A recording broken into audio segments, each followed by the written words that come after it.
So word out on the street is Monster Hunter Wilds is primarily successful because of its groundbreaking and engaging story. Yes, the best story you've ever seen in a Monster Hunter game. Now listen, there are a couple of things that I want to tackle in today's video, and this is not meant to offend anyone or make anyone upset, but these are my personal and honest thoughts on this entire situation when it comes to story and Monster Hunter. So let's take a look at the article in question that I am referencing right now.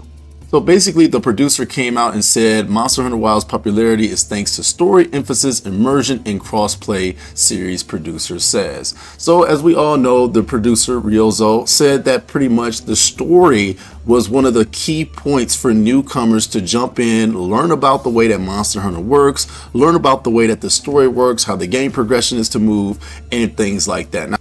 Now in this video, I'm going to say a lot of different perspectives here, and I feel like there's truth somewhere in the middle between all thought pieces, but for me personally, why I initially disagree with this statement is because there were a lot of moments in Monster Hunter Wilds where you're going through like this automated corridor, only can go straight, only can look to the side, limited sort of storytelling.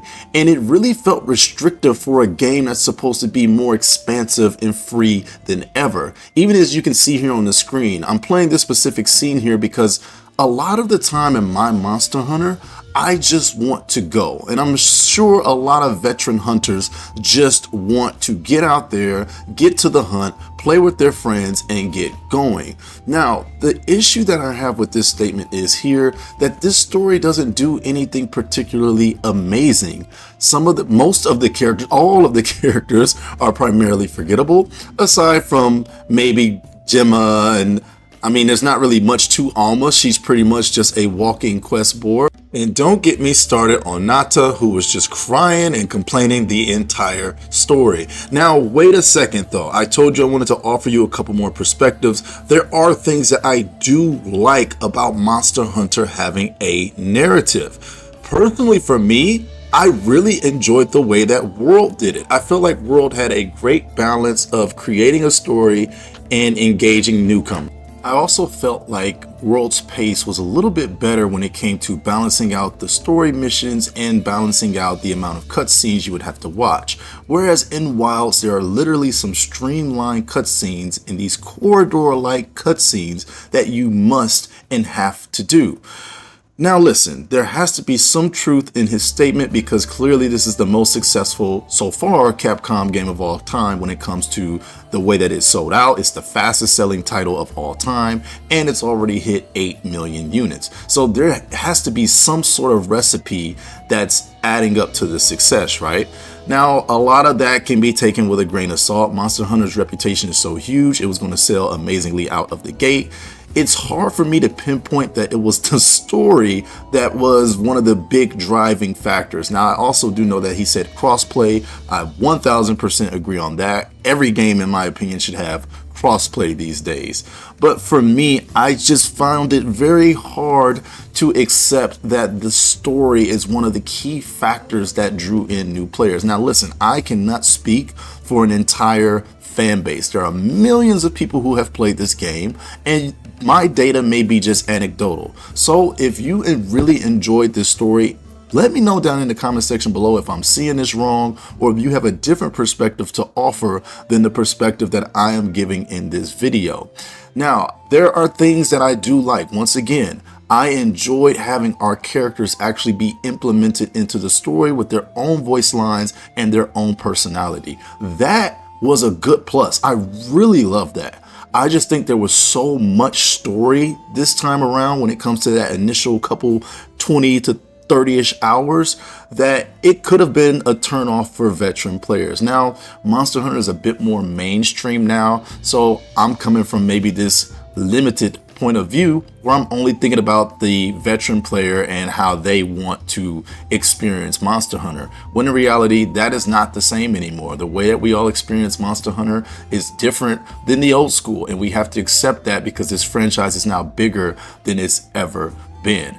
But my concerns with this entire thought process is To me, the multiplayer aspect in Monster Hunter Wilds is still one of the most difficult and unnecessarily complicated systems ever. For a game that thrives off of this crossplay, thrives off of this community, thrives off of this multiplayer aspect, it is still ridiculous what it takes to have a seamless, streamlined approach when it comes to multiplayer in Monster Hunter, or this new school Monster Hunter, I should say. Back in the old days, we just gathered and hubbed up and went on a quest together. Now there's so many different aspects. It's almost like the game punishes you for wanting to play with your friends. I don't really know. This is not a review, so we're not going totally deep into here, but I wish a lot of these resources, my concern in the future is this moving the franchise toward this cinematic heavy, less about the hunt, less about the monsters, less about the multiplayer, into this story that ultimately is not going to hold any water in the grand scheme of things. I don't ever see anyone quoting a Monster Hunter story as potentially being one of the best stories in gaming. And even with the offering here in Wilds, I don't see that ever happening. You could say, hey, give them a break. No, I just think story in Monster Hunter is a hard sell, and it should be more of a supplement than the main focus. I'm just hoping that Capcom doesn't take this sort of takeaway, instead of worrying about the PC optimization issues, the game aesthetic, the multiplayer aspect. The wrong thing I think we needed to take away was that people want more story. Or that players love the story. To me, that is I don't see where they got that conclusion, unless it's them who are more in love with the story than we are. But for me, and everyone I talk to has never said that they play Monster Hunter for the story. We play it for the thrill of the hunt, we play it for the multiplayer, and we play it because it's just an amazing freaking series. So you guys let me know on this side of the coin, okay? On one side of the coin, we have people like me who didn't hate the story, but for the developers to take away that the story is a huge selling point is concerning. And then you have those who may be newcomers who know nothing about Monster Hunter, where, hey, the story might have actually helped them learn the mechanics. And I think that was maybe Capcom's goal as they were making this sort of narrative. But to me, it just did not pan out that well. And I couldn't wait till the story was over so that I could get to the real hunt. So you guys let me know down in the comment section below. Do you think there is some truth in his statement? Do you think that story is essential to the success of Monster Hunter in its future? I want to hear all perspectives. I'm not saying I'm right in this video. I just want to hear what you guys think. But yeah, I'm a little bit of a mixed bag when it comes to the statement, but I'll see you guys in the next video. Peace.